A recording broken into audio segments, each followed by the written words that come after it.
thanks for listening to KUHS. Stop playing my song. We bring you thanks for listening to KUHSdenver.com. We bring you a wide variety of music. There we go.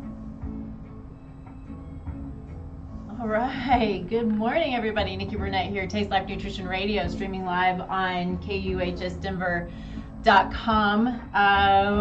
Today we're going to talk about aging, which, is one of those things that can be a great thing to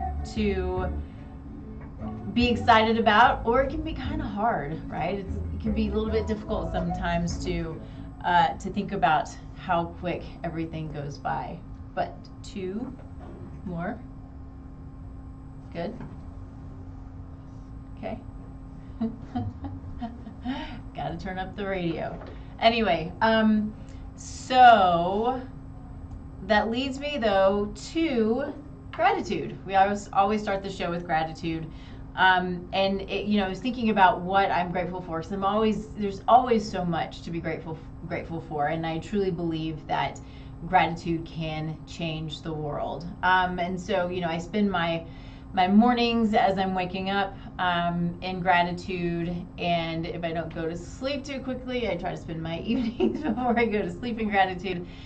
And so today for the show, I really wanted to talk about anti-aging, which is the buzzword, right? And so I as I'm thinking about what I'm going to talk about and all that goes into this, I really am grateful for aging. It can be a difficult topic, and it's kind of one of those things that can be difficult to want to deal with, right? We're dealing with the wrinkles, we're dealing with the things that happen, and it can be hard sometimes. But if we're not aging, then we're not here. So I'm grateful to be here. I'm grateful to have a platform where I can chat about the things that I want to chat about. I can meet people who have amazing gifts to share and are here to serve and to love and to give. And so that's what I'm grateful for today. I'm grateful to be aging. So let's talk about aging. I think the first things first, though, is I want to, I talk about anti-aging and longevity, but I don't truly believe in anti-aging or longevity. And I say that because, for one, we don't know how long we're going to be here, right? We talk about, lengthening our lives, but what does that actually mean when we literally have no idea how long we're going to be here? We don't know what's going to happen in the next minute. We don't know what's going to happen in the next hour. We don't know what's going to happen in the next year. And so I think it's really important to keep that in perspective. And it really is about optimization, is what I believe is the case. Now, we can certainly do things to, lengthen our telomeres. We can do things to ensure, or to, at least the best of our ability, ensure that we are creating a better quality of life. Because really that's what it's about. It's not so much about the length of our life as much as about how well we're living during the time that we're here. Fully believe that. And so there are these buzzwords, right? The longevity and the anti-aging, and we can kind of go. We can go backwards. We can do things to help decrease, or to kind of make us anti-age in a sense. We're still aging every day, but we can do things in life with all the things that we talk about. Lifestyle, diet, movement, mitigating stress. All of these things are going to help us to increase telomeres. It's going to help us to live our life optimally, which is really the goal. It's my goal when I'm working with clients. And so I kind of wanted to dig into what all of this means and talk about it, get a little bit deeper in it, get into some of the mechanisms of aging, and then what we can do to optimize or to lengthen our telomeres, or to, create a situation where we're aging less quickly, right? Because we can see a lot. We can see people who look like they are aging quickly, and we can see people who look like they're not.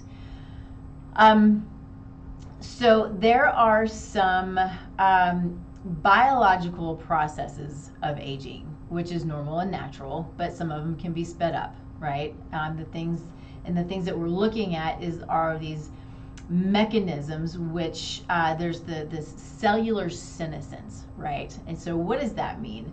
So the definition essentially is it's cells enter a state of growth arrest after a certain number of divisions, preventing the replication of damaged cells, but also contributing to tissue aging and dysfunction.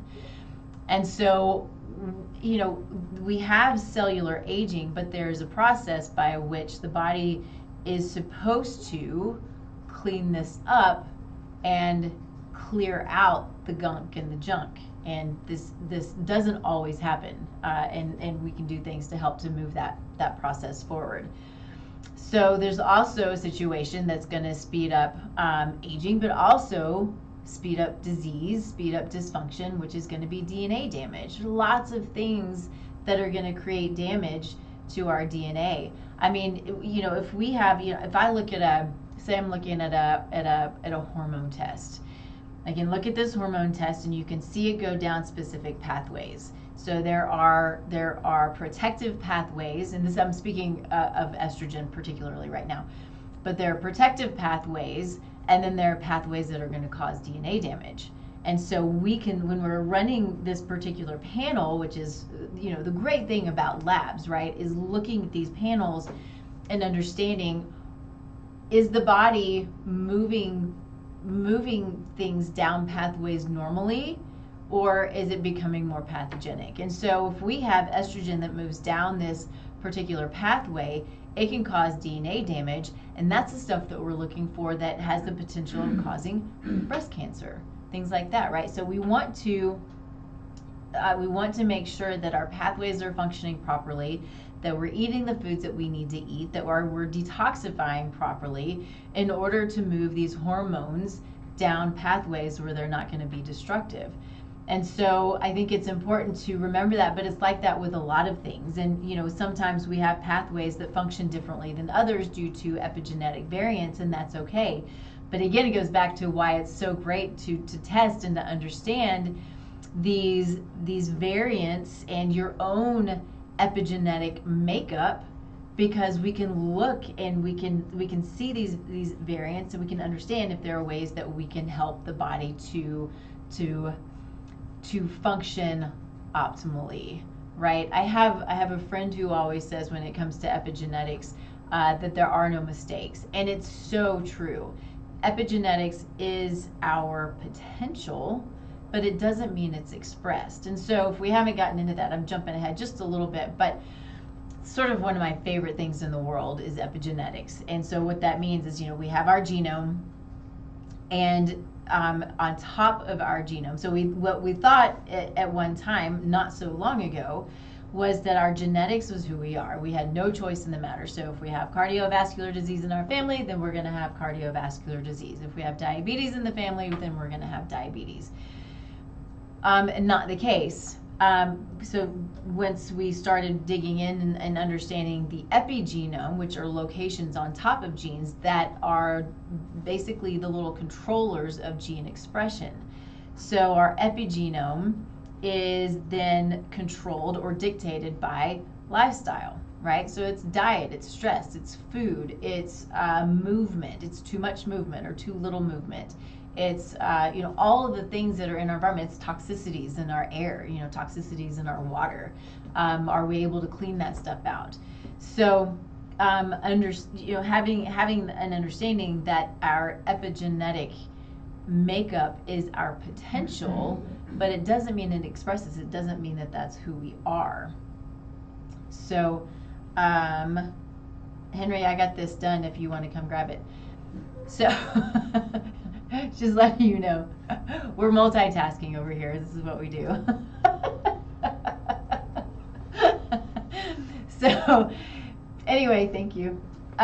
Anyway, so I think that moving back to knowing how much control we have over our lifestyle really is so much, it really helps us to understand that we also then have control over, these helping pathways to function properly, which optimizes our health and allowing for our repair mechanisms to work properly.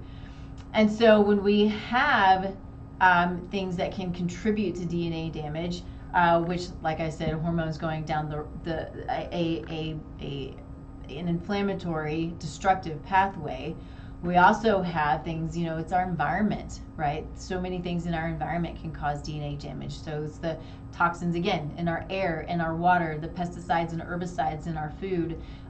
All of these things, although there are still those who believe it's not a big deal. Yes, our body is supposed to eliminate these things, but we are inundated with chemicals, intoxicants that is overwhelming to our body, and we can see this in the health of our population. We can see people with these multiple chemical sensitivities, and thank you, and who are struggling desperately. We talk about this downward spiral. You start to have symptoms, and then you have more, and you have more, and you may have more, and it's the body is just working so hard to address all of the toxicities. So sometimes we got to help it. Now, one of the things that I say a lot is the term dysfunction, and so I want to make it super clear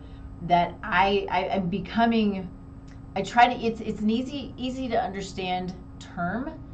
But I don't know that I necessarily believe that the body is dysfunctional. I think the body is innately beautiful, and what it's doing when we feel what we think is dysfunction, we feel symptoms, that the body is actually doing what it's supposed to do. It's trying to protect us. The body is our little protector. It wants to live. That's its ultimate goal. And so I think it's an important way of looking at it, because when we are struggling with symptoms and struggling with dysfunction, instead of thinking that we're fighting our body, let's think about we're working with our body, right? We want to help it to do its job. We want to start to get rid of these root causes that can be so destructive and damaging, which often are microbes and toxicants and that kind of thing. So all of these things can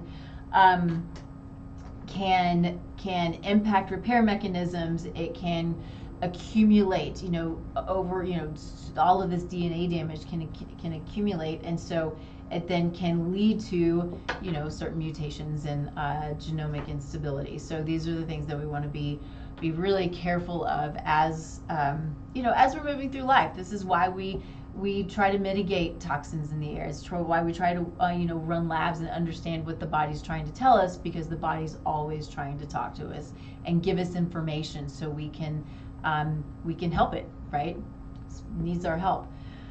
So oxidative stress is a term that many of us have heard. We've heard of antioxidants, we've heard of oxidative stress.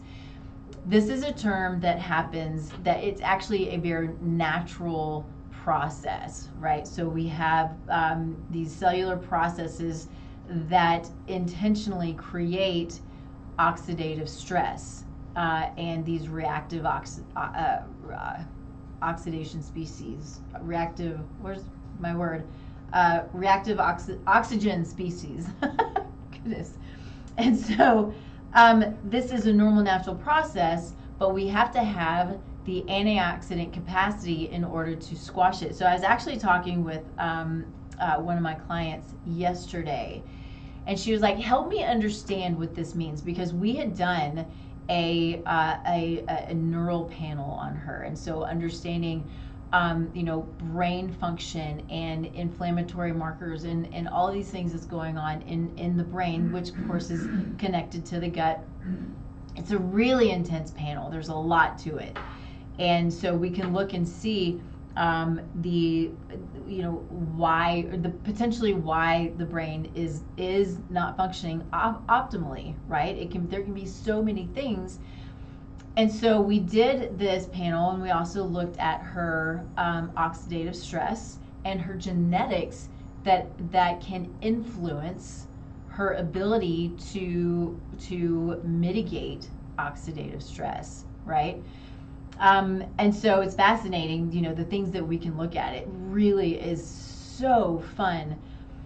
And so she asked me, though, explain to me what this means. What does oxidative stress mean? And so in my mind, the best way to explain it is kind of like inflammation. And the way that I explain inflammation is we have, there's a fire.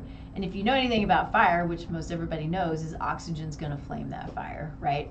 And so oxidative stress is the excessive amount of inflammation, the excessive amount of fire that is just constantly being fed, and we don't have the antioxidant capacity, or if it's a fire, we don't have enough of the water to put that out. And so that's what it takes, the antioxidants. Now, we can also overdo antioxidants. We have to have, again, it goes back to balance. We have to have this oxidative stress happening cellularly, but we also have to have the ability to put it out and to remove it. So it is the chronic oxidative stress that can then be damage DNA, damage cellular functioning, and then of course create a situation where we're aging maybe quicker than we should. It's really cool too. We can look at our cellular age, and it's fascinating because we can once we know what that is and we start to do the work to reverse that, right, we can take it backwards. We actually have the ability to take telomeres and lengthen telomeres. And so what are telomeres? Telomeres are like these little hairs on our DNA. And they, over time, will just get shorter and shorter and shorter until they're so short that we no longer are here. But we can test this. We can look at our telomeres. I haven't done this yet. I really want to, but I haven't yet. But we can look at our telomeres and know the length of them, which gives us essentially an age that's beyond what our years are. And we can then do whatever we need to do in order to start to lengthen those telomeres. So really cool stuff. I think it's just so fascinating what we can do. And so and the other things that chronic oxidative stress can do is it can damage proteins, it can damage lipids, and so you think about damaging fats. Now this goes back to, and I have a lot here, so I'm probably not going to get to all of it. I'm going to do the best that I can, but when we're talking about damaging fats, damaging lipids, so inflammation is what is problematic for cholesterol. We have to have I've talked about this before. I'm not going to go into a lot of detail, but you can look at the other show that I did on cholesterol, where we really dug deep into cholesterol, what that means. But in a nutshell, we have to have cholesterol, we have to have LDL and HDL, we have to have both of them. So in a normal situation, we have these what we call big fluffy particles, right? And so they're going around and doing their job, and they call them fluffy buoyant particles. And so when we are not inflamed, it doesn't really matter how high our cholesterol is, because it's out there doing its job, right? We have to have LDL bring cholesterol to the tissue. We have to have HDL bring cholesterol away from the tissue. What happens is, in a situation where we're inflamed, and we can look at markers to understand inflammation, is that this inflammation then takes these particles that are supposed to be big and buoyant, and it oxidizes them, right? And it makes them small and dense, which means they're inflamed and super problematic. So this is why it's so important when we're looking at a lipid panel, is understanding inflammatory markers, but also understanding particle sizes of cholesterol, which is never seen on a typical comprehensive metabolic panel. Even if you ask for a lipid panel, I almost have never, the one that's come to me from a client that I didn't order, I probably a handful of times have I seen a full lipid panel with particle sizes and inflammatory markers ordered. And that's what I do every time I order a lipid panel. It's always going to have inflammatory markers, and it's always going to have particle sizes. So I have a true understanding of what's going on, because looking at cholesterol as LDL bad, HDL good is a terrible way of looking at cholesterol. So we've got to know, is there inflammation? Is there oxidative stress, which is problematic for the lipids, which will increase our cardiovascular risk. Okay? All right. So moving on, we have certain genes that are also considered longevity genes. I'm not going to dig really into those, but it's interesting because we can look at these genetic markers and understand our potential for longevity and for health, right? And so we already talked about epigenetics, but epigenetics is environment. So this plays a key role in how our bodies and I mean, it is the key role in us creating our own optimization, right? And our own health for as long as we're here. This is the epitome of free will, right? I mean, as a God-fearing woman, you know, I love epigenetics so much just because it is it's like the proof of free will. You have the ability to make the choices about what you put in your body and what you put on your body and the toxins that you expose yourself to. For the most part, I understand we can't control, what the companies are putting in the air and that kind of thing, but so much of what we do on a daily basis, we have control over. It's just the most beautiful thing. I think it's this power of epigenetics, and then to take it, what I also love to talk about is then taking that epigenetic influence and how it impacts years ahead of us. Generations upon generations ahead of us. So it's showing 7 generations that it can impact. So if we are optimizing our health, we're anti-aging, we're only doing the health of the future good, because we are doing the same for our future if we are, of childbearing years and having families.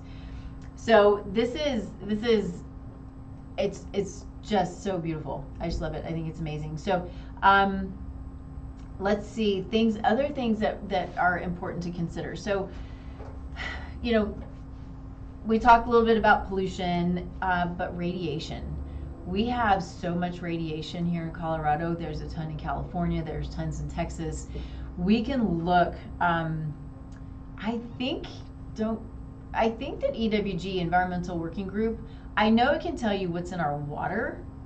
If you put in your zip code, you can go to Environmental Working Group and water and put in your zip code, and it'll tell you the contamination in your water. And it's bad. It's really bad. But I think you can also look at what is more radioactive, the radioactive elements that might be in your soil that can come up through homes and that kind of thing. So, radiation has a lot of it's normal and natural, but we can still have an abundance of it that can be harmful. So, what can we do to pull that out and to mitigate the harmful effects of radiation, of the toxins in the water? We bind them out, right? We can do that, which is the coolest thing. We can take specific binders for those specific things and pull them out. One of the things I learned recently at one of the conferences that made so much sense to me was the binder is the new multivitamin. And I think that that's an amazing way of looking at it, because if we're pulling out toxins, then the nutrients that we eat and the water that we drink, it all has the ability to do its job, and the body has the ability to break it down and to utilize it if everything's working as it should, right? And binding out toxins are what use up nutrients. It's the body constantly trying to fight using these nutrients And so if we're binding toxins and binding microbes that are not supposed to be there, then the body has the ability to do its job. So pretty fascinating stuff. But making sure, you're avoiding the pesticides and the herbicides where you can, right? Don't eat food that's full of pesticides and herbicides. Don't put it in your yard. I know you can't control your neighbors, but you can talk to your neighbors, right? These are the things that are hard. I have a hard time, walking my dogs in my neighbors' yards, because when I see a yard that doesn't have any weeds in it, I'm quite certain that it's full of pesticides and herbicides. And all I want is for my dogs to be able to walk in yards and roll around in the grass. It's the best thing in the world, but we got to be really careful with that. So what do? I give my dogs binders, right? So I'm going to do everything that I can to optimize their health as well and mitigate the destructive potential of these toxins.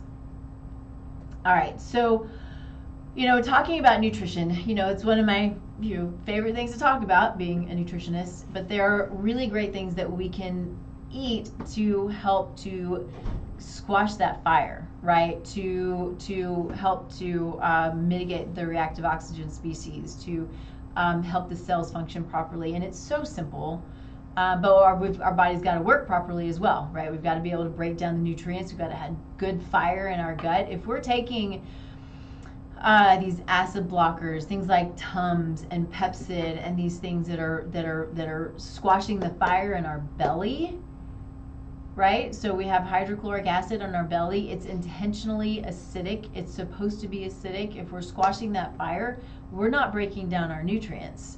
We're not utilizing our nutrients. We're allowing pathogens in, right? There's a reason it's protective.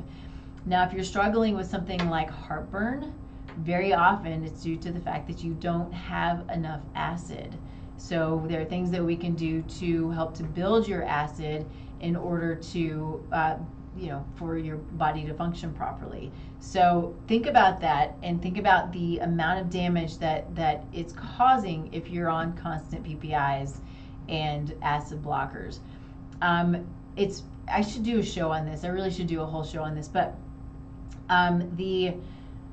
the acid blockers and the PPIs, again, it's reducing the acid, and it's protective, and it also is not allowing, so that if you don't have the acid, then you are not utilizing, absorbing the minerals and the vitamins in your food, right? So what does that mean? It's at least a factor leading to things like osteoporosis, osteopenia, many other issues. If we're deficient, which is what it's going to create, if we're deficient, that's when the body starts to struggle, right? That's what we call dysfunction, but it's dysfunctional because it's deficient in the nutrients it needs to do its job. So these drugs were indicated for like 2 weeks, and I see people who've been on them for 10 years, and you wonder why you've got all of these symptoms coming up and you're struggling with these conditions. Is that a key player? Sure. I think it has to be. So really keep that in mind and figure out, if you're on it, you got to find a way to get off. Most people can't go cold turkey because it'll create a huge problem. And so I work with people a lot to help to get them off of these drugs. Now, if they're prescription, of course, we've got to work with their doctor. I don't take people off drugs because I'm not a doctor, but you can request to your doctor, help me get off of these things, and work with whomever you might be working with, your nutritionist or whoever it might be, to help you get off of these things, because they're really, really damaging. So kind of got off target a little bit there, but what I was going to get to was the foods that are going to help us to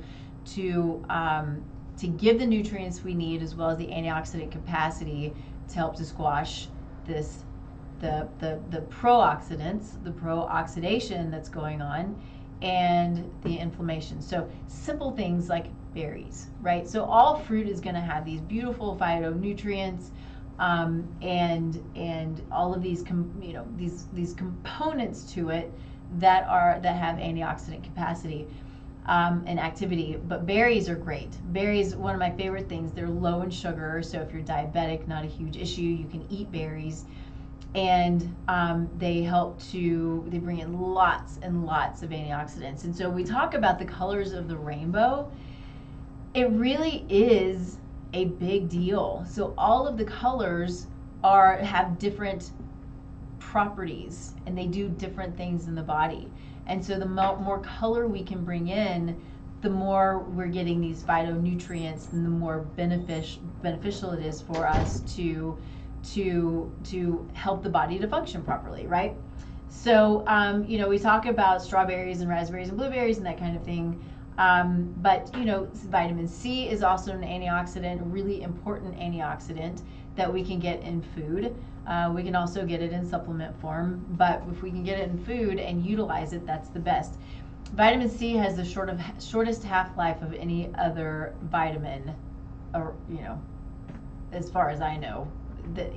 There may be things that we haven't discovered yet, but to date, right now, vitamin C has the shortest half-life. So getting plenty of it regularly throughout your day is a good idea. So you can also get vitamin C through your vegetables. But vitamin C is really, really important. Other great antioxidants, right? We've got superoxide dismutase. We've got glutathione. Glutathione is considered the master antioxidant. So what it does is it helps in detoxification. It helps to recycle other antioxidants, and things like vitamin C and vitamin E help then to recycle glutathione. So we have to have plenty of glutathione for good antioxidant activity as well as detoxification. Okay, so then of course we have greens, right? Our leafy greens, they're amazing. So there's so many of them that we don't want to just eat one type. Greens also have some negative components potentially that we want to be careful of. And so when I say that, I'm talking specifically like spinach. Spinach is awesome, don't get me wrong. It is an amazing lettuce, but it's high in oxalates. And so what can happen, especially if we have epigenetic variants that don't allow us to eliminate oxalates properly, they can start to build up. So I have a client who is eating spinach 3 times a day, every day for a really long, I don't know if it was several months or a couple of years. I don't remember how long it was, but he ended up with kidney stones. Now, was that the only factor in this? Probably not, but my guess it was a really big factor. I don't know his genetics. We can look at that. We can see if somebody doesn't have the potential to eliminate oxalates as well as others. But we got to remember that eating the same thing every day is never a good idea. We need variety. We need diversity. So eating things like romaine, an amazing lettuce, very light, very lightly flavored, virtually no oxalates, if any at all. But it's really important for us to have that as well, right? So there are lots of high oxalate foods. So if you know that this is an issue for you, it's probably worthwhile looking to see if you can look at your genetics, but making sure that you're really mixing things up so you're not just taking in a bunch of oxalates all the time. Okay, let's see. Of course, nuts and seeds are always great. So nuts and seeds are, especially raw, organic, that kind of thing. Nuts and seeds are a lot of them are high in vitamin E. Really great option for, whoopsie. Goodness gracious, lost my notes here. Anyway, so they're good healthy fats, but we want to make sure that they're not oxidated, right? Or the fats are not oxidized, because that can be inflammatory. So then of course we've got omega-3 fatty acids. So although they're not antioxidants necessarily, they are anti-inflammatory. And so they're anti-inflammatory and really important for us to get on a regular basis, because they're called essential fatty acids, because they're essential, which means we have to get them in the diet. So your omega-3 fatty acids are coming from fish, from grass-fed cows. Something to remember is that you're not getting omega-3 if you're eating conventional cows or pigs or chickens, because there's not enough there to balance out the amount of inflammation that they have. So we have to remember, there is, just like everything else, there's a balance of omega-6 and omega-3. Omega-6 being pro-inflammatory, omega-3 being anti-inflammatory. We have to have both. But what we find in our diet, our typical diet, is we have way more omega-6 than we have omega-3. And so we have this ratio that we want to have. And this is the stuff that we can test. And I'm going to tell you, I don't know that I've, maybe a couple times, a handful of times, I've actually seen people come in with a good, normal, healthy ratio of omega-3 and omega-6. Usually it's too much omega-6 and not enough omega-3. So if we find that we're in this chronically inflamed state for whatever reason, we got to start to dig in and understand why. So, but getting good, healthy omega-3s is great. Oh, and really quick, I got to say this. I think it's so important because we hear all the time that we can get plant-based omega-3s and it's just as good. It's not. It is not. So, plant-based omega-3 fatty acids have to be converted to the usable form EPA and DHA, which is natural in animal-based omega-3s, so in fish. So we have to, and this conversion from omega-3 in the plant-based form is really inefficient, and if we have certain variants, it doesn't allow it to happen at all. So we really need to have the omega-3 from fish or a fish oil supplement. Now there are certain algae. This is the only plant that actually is already converted. It's the EPA and DHA. So if you prefer to do that, that's totally fine. It takes a lot more, but it can be done. So super important to remember that, you're not getting good omega-3s from your chia seeds, right? You're not getting good omega-3s from your hemp seeds. Doesn't mean not to eat them, doesn't mean they're bad. I'm just saying for that specific purpose, that you're not getting what you need, okay? Let's see, what else do we have here? So, moving on to, calorie restriction. This is a great one, because I feel like we've been really skewed on what it is that we're supposed to do as far as eating is concerned, right? Over the last however many, 100 years, say, right? So I think normally and naturally the body, it eats when it's hungry, doesn't eat when it's not hungry, eats when it's hungry. And so we have since, been given this information that, well, breakfast is the most important meal of the day, and we have to have breakfast, and it's the biggest meal of the day, and we got to get the metabolism, going, and all of these things, and then we got to have snacks because we got to keep the metabolism going. And I think it's been really detrimental to our health, to our hunger and satiety hormones, to our GI. I think it's been really problematic. So first off, everybody's different, right? Some people really just do need to eat breakfast.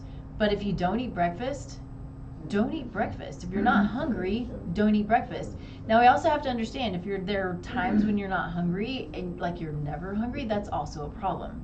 We got to listen to the body. The body's going to tell us if you're just not hungry, we got something to address. But I'm a person, I've been this my entire life, that I remember when I was a kid even, I don't want to eat breakfast. It doesn't feel good to me, at least eating early. It doesn't feel good to me. I don't like it. It's not my thing. So I might eat anywhere from 10 a.m. to noon. And when I'm starting to get hungry, that's when I eat. So it really is a matter of listening to your body, but also understanding we don't want anything to be causing damage also. So I think it's also problematic to snack. Now, if you are an elite athlete and you are just burning calories, then you might be one of those people who needs to snack and keep the food going. Not that I necessarily think that that's healthy either, but there are people who need to eat more, and there are certain situations where we need to eat more, right? So again, it goes back to the individual, but very generally speaking, what we typically want to see is an empty gut, right? So we eat, we let it empty. So having the rumbling and the grumbling going on, what that's doing is it's moving things through the GI tract. It's moving out microbes that are not supposed to be there. It's moving out fungi that are not supposed to be there, right? So it's working to eliminate all of the things after it's eliminated food. So we want to have a feeling of emptiness because it helps the body to work. And then when we decide we want to eat, then we eat, right? So, but just snacking and eating and grazing and all of these things, I think it are really screwing with our hunger hormones and our satiety hormones. And we get to where we don't understand if we're hungry or not. And that's a problem. Now, I also am very aware that there are struggles with the habit of eating, or some mental and emotional factors that can go into this as well, right? So lots of things need to be addressed. Again, I'm speaking very generally in what we want to look for. I will say that I had a client who was an emergency department doc, and she would not be hungry until she was almost like throwing up. And so there was no in between for her. And we had to actually make her eat. We had to get you just a little bit of food early in the morning so we can get that going. So, and it helped her a ton. She started to understand her cues and her signals and her body. And that's one of those things that we have to be super aware of. So moving into caloric restriction, then, I'm not talking about we have to eat 500 calories a day every day for our entire lives. That's not what I mean either. You want to work through this, through understanding what your body needs if you're going to do any kind of caloric restriction, and do it safely and carefully and with guidance if you don't already have it.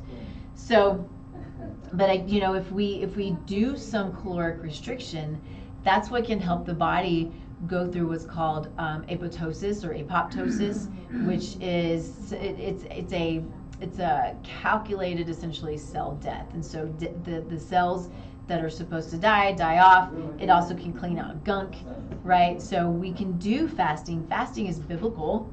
Fasting has been around for thousands and thousands of years, but I think it's important to do it safely.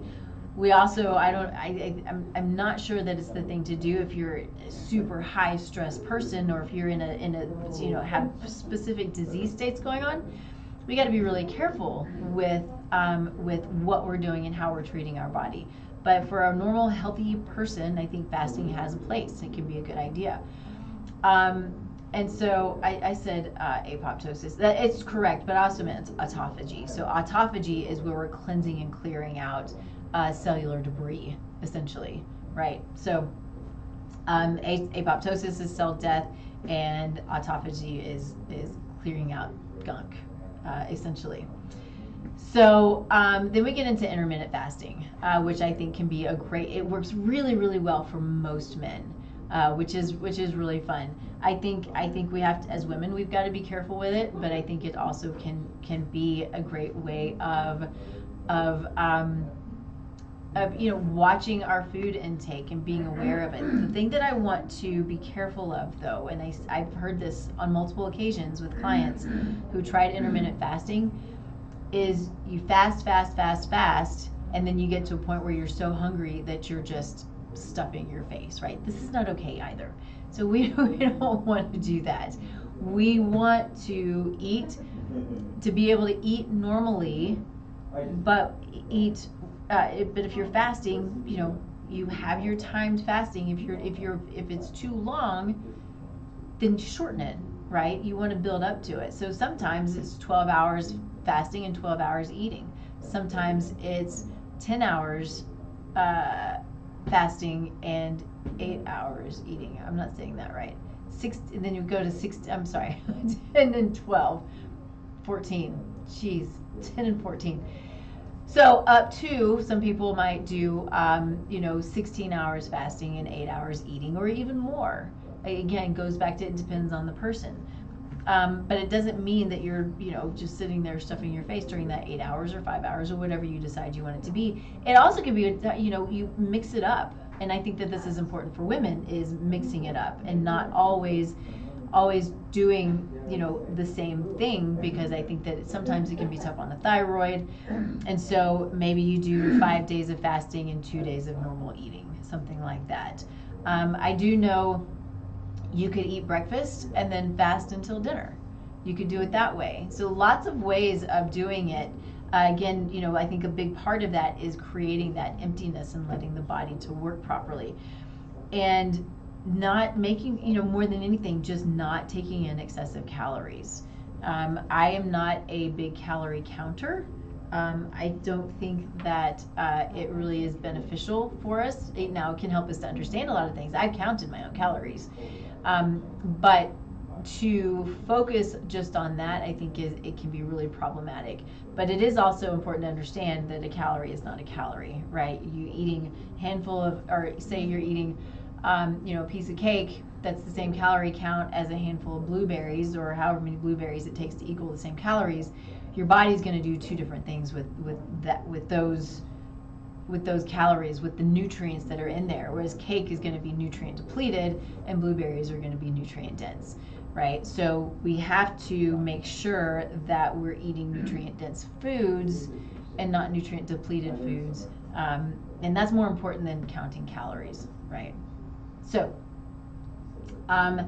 let's see. Of course, we know about physical activity. Interestingly, though, physical activity will create these reactive oxygen species, right? It creates stress. It creates this pro-oxidative place that our body might be in. But it's another reason. We have to have exercise. We have to have movement.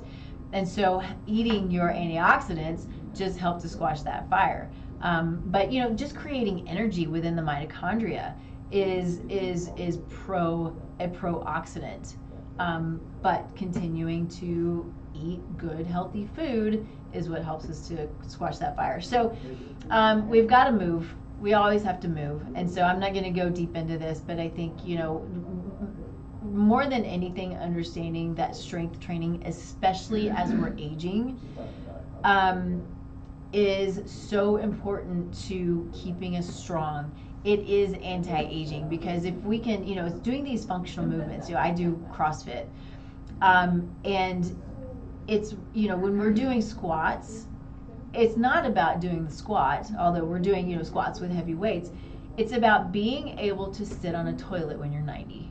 Right? That was one of the best ways it was explained to me, however many years ago now, is you got to be able to move. You got to be able to do the things, whether it's just carry your groceries, right? You got to be able to do these things until you're done, right? And it's so important to live a life where you are fully functional, and you got to have good muscle to do that. So what happens a lot of times is we deal with what's called sarcopenia. We start to lose our muscle mass. So why is that? Well, it's the fire in our gut not where it should be, which means we're not getting the amino acids that we need, which means we're not building muscle tissue and bone tissue and all these things and neurotransmitters that we need amino acids for. So always ensuring that our GI is in a good spot, that we are always taking care of our GI, so we're breaking down nutrients and utilizing the nutrients, including the amino acids that are in protein, so we can build muscle. But we also have to move. We've got to do strength training. I don't care how old you are, we've got to do strength training. I had a client not too long ago, she was telling me, she's like, well, I just moved up in my weight for my exercise. Like, that's amazing. That's so good. She said, I don't know if I'll go any heavier though, because I don't want to bulk up. And it was like, you're not going to bulk up, right? So look, I lift heavy weight. There's no bulk here. I have a lot going on there. So you're not going to bulk up. Women not really intended to bulk up. So don't be afraid of lifting heavy weight, not to the point of getting hurt, but lifting heavy weight, because that's the stuff that's going to put on muscle tissue and help you to age well, and have good muscle tone, right? We've got to have good muscle tone in order to age well and to optimize. Flexibility, of course, is important, so we can get all tight. We've got this fascia that can get super tight. and can be really problematic if we're not stretching. So go to the gym or do whatever you do to work out, but make sure that you're stretching also. And walk. I mean, yes, we need some cardiovascular movement. We need to get out. We need to walk. But I don't believe that that's enough. I think that we have to do weights in order to fully optimize. Okay, so let's see. We talked about cardiovascular health. I think that's probably good enough. I think that we all pretty well know how important sleep is. Sleep is key to anti-aging. We have to sleep. We have to, in order for our hormones to function properly, in order to keep our stress levels at bay, in order to do life, we have to have sleep. And so if you're not sleeping well, you got to find out why. And so there are, is sleep root cause to dysfunction? Potentially, but there's that deeper question of why. Always ask why, right? So we want to understand why you're not sleeping well. And there can be a lot of things that are going on that decrease your ability to sleep. So yes, it can be hormonal, but why are your hormones off? Sure, it can be toxicants in the air, right? That can be a root cause of why you're not sleeping well, because your body's not able to handle the toxins. So we need to understand that, and we got to get sleep. We got to get sleep for growth hormones, right? If we're producing good growth hormones, which is what happens when we sleep, that is anti-aging. That helps us to optimize. So we've got to have good quality growth hormone. And then, let's see, let's go into, I think it's pretty self-explanatory, but if we're not sleeping well, there are a number of health risks, including, obesity and diabetes and cardiovascular disease and Alzheimer's and all of these things, but it's going to increase the incidence of cognitive decline. We see this a lot as we age. We see our cognition start to tank, right? For a lot of people, not for everyone. But we can mitigate this. We can mitigate this by nutrition, by supplementation. This is something that I'm working on personally, is my brain health and my cognitive health, because I want to start now. I know what my genetics are, and I want to ensure that I'm doing everything that I can to keep my brain healthy, keep any kind of neural inflammation down, and make sure my neurotransmitters are all in line. And that my thought processes continue to be strong. I have a lot of things that I want to do, a lot of things that I need to do, a lot of things that I want to learn, and a lot of things that I believe that I'm put here to do. Without a strong brain, those things can't be done, right? So I need to ensure that continues to be as strong as I can possibly make it. So that's sort of been my focus over the last couple of years. If you've been watching this for a while, you know that, because I talk about it a lot.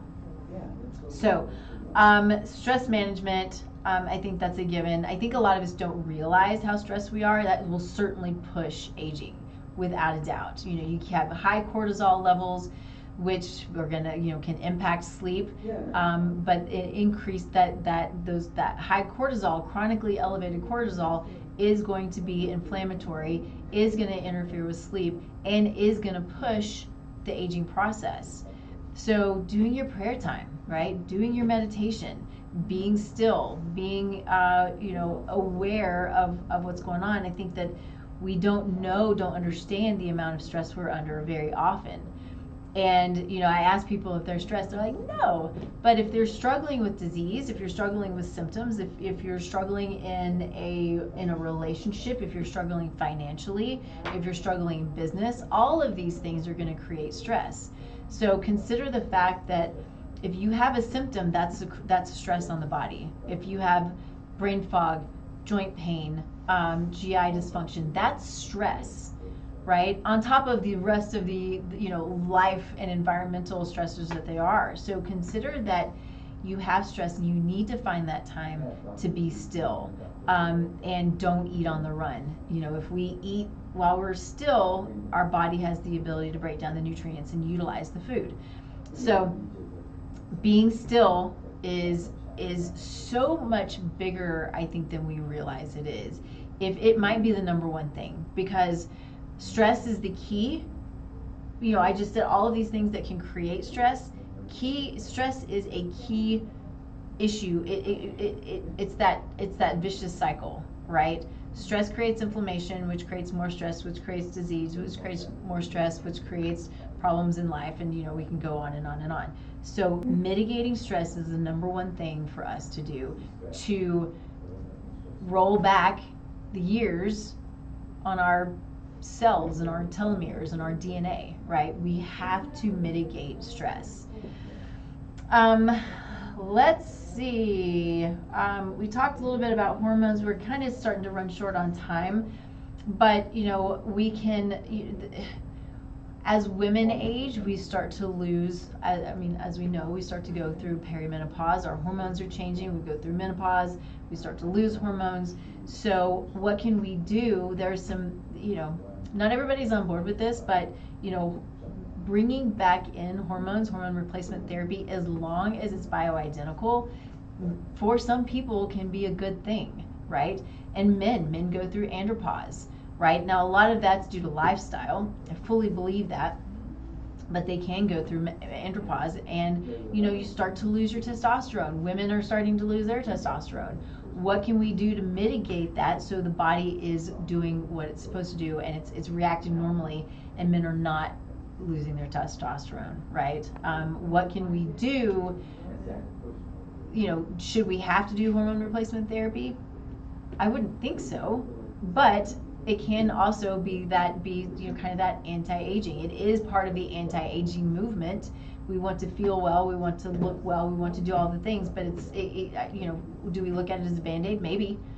And we don't want Band-Aids, right? We want to be as optimal as we can through diet and lifestyle and that kind of thing. But for some people, I think it's a really great option. But you've got to be careful with it too, right? You've got to be really careful with who you go to, who's doing the hormone replacement therapy, because if it's not bioidentical, it's a problem. But also, if it's not being done properly, if all of the hormones are not being checked, especially, it's a big thing with men who have blood sugar imbalances and have a belly. Their testosterone is actually converting to estrogen. And so you start putting in, testosterone pellets into men, and you're not addressing their lifestyle, they're just going to continue converting, it's called aromatizing, but converting that testosterone to estrogen. This is a huge problem. We've got to really understand all of the hormones, or at least the hormones that are all related, the sex hormones in this area. Of course, cortisol is going to play a role in there, and insulin and that kind of thing, but we have to understand all of these things in order to optimize hormones and to allow the body to function properly. Okay, let's see, what else do we want to talk about? I think that we're probably running short on time. I think we talk about gut all the time. Optimizing gut health is a key player in neurotransmitters, in cognitive health, in our immune function. So we have to have good, healthy gut to utilize any of the nutrients that we're taking in. So we've talked a ton about gut. So if you want to, go back to one of the other shows where we really focus on that, that's great, because we have a lot of information in there. But having a good, healthy gut is going to be anti-aging, right? It's going to be optimal. So we're getting everything that we can from our food. So a lot of really cool anti-aging treatments out there that are pretty innovative. There's NAD therapy. You can get NAD through in supplement form through IV. I think that can be great. Stem cell therapy, I think, is really cool. There's something called EBU that is like a blood filter, so it filters out toxins and microbes and oxygenates the blood. So it's really, really cool, and it's a therapy that can help with symptoms. But if we're helping symptoms, if we are getting rid of health risks and health conditions, it's anti-aging, right? It's optimizing. We're turning back the time because the body's not struggling any longer. So lots of these cool things. peptide therapy is a great one, exosome therapy. All of these are really beneficial in what we call anti-aging, but optimizing, right? That's really what it's all about. It's optimizing. So there's some really cool tests that we can look at. I think a lot of these we've talked about. So the telomeres, telomere length, inflammatory markers like homocysteine, C-reactive protein, interleukin 6. There's tumor necrosis factor alpha. So those are really important inflammatory markers to keep track of and to know. Look at your metabolic markers, your glucose, your insulin, your lipids. We talked a lot about those. And then, of course, what I'm all about, what so many of us in, the functional health space are about is really about personalization. We run these labs to understand who you are, so we can optimize your health. You're not everybody else. I'm not everybody else. There's nobody else like me. Thank God, right? there's nobody else like you either. And so we want to optimize your health based on who you are, your needs, your goals, your environment, your situation, your genetics, your lab markers, so we can optimize, which is anti-aging. All right, so I'm going to stop there. We're running a little bit long, but thanks all of you for joining me. It was so good to see all of you here. I got a ton of y'all. I got Daryl, good to see you. Hi, Missy, and Michael. Wow, it's been a while. So good to see y'all. Thanks for being here. We're here every Thursday, 10 a.m. Mountain Time, streaming live on KUHS The Stream on KUHSdenver.com. You can find us. There's an app, KUHS app. I've got it, in multiple places on the social medias, so you can just click on the QR code or go to the link, and you can always just find us there. It goes, straight to us streaming live. And then, of course, we'll find us wherever you find your favorite podcast. Probably next week we'll get that up, so you can always find us there. So anyway, I hope you all have a wonderful week and a wonderful weekend. And we'll see you next Thursday, 10 a.m. sharp. See you later.